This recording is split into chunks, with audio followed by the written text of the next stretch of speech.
In this series of brief teachings for contemplation from The Truth Will Set You Free, I am presenting some very key messages that Swamiji has taught over the decades, and wanted to share these with you as an intermittent series, which will remind you to dip again into the book and also to elevate your contemplation practice.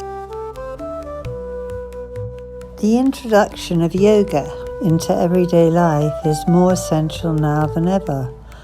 By yoga, many problems can be overcome. Lack of memory, confusion, distorted personality, wrong qualities emphasized in life, human disunity, physical and mental imbalances such as depression and suicide. It engenders peaceful coexistence and cooperation and supports the natural mind, which reveals itself once the encumbrances of mental conditioning, karmically inherited tendencies and illusions are lifted. It is a cleansing process. To deny yoga is to deny moon, sun, oceans, space, all aspects of nature. Yoga is universal. It is a means of research, exploration, and expansion on many levels. Life itself is yoga. Indeed, yoga is a far-reaching term and a vast subject. It is like a huge, majestic tree that stands for expansion of heart, mind, and self. Rooted in nature, it branches out into innumerable realms of creativity, blossoming with bliss and the fulfilment of all human potential. It is quite appropriate for humans to feel harmony with nature, especially when seeking higher natural growth. Nature is our inspiration and our mother. Throughout the ages, sadhaks and sages dedicated their lives to living in harmony with the natural forces within themselves and in their environment. In Vedic times, some trees were revered as if they were high beings. They were appreciated for their uplifting influence, and higher teaching was often given in their midst.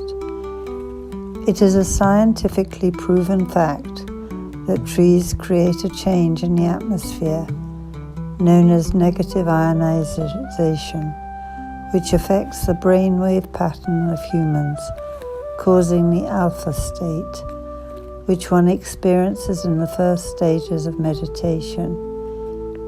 It is easy to understand how wise men like Rabindranath Tagore, having no institute as such, began teaching in the openness of nature, where there were no walls to limit growth, nor boundaries to enclose the imagination. Dance, music, writing, philosophy, all went on under trees. Swami Sivananda Saraswati, once a successful surgeon of South India, renounced the world and went to the Himalayas to undergo spiritual disciplines, contemplation, and meditation on the banks of the Ganges. After that, he started a camp with a few disciples in the Himalayan forests. Of course, the story of Buddha and his Bodhi tree is well known. 4 walls may protect you, but they also hold you in. The symbol of the tree, with its strength and expansion, also applies to the way one approaches learning.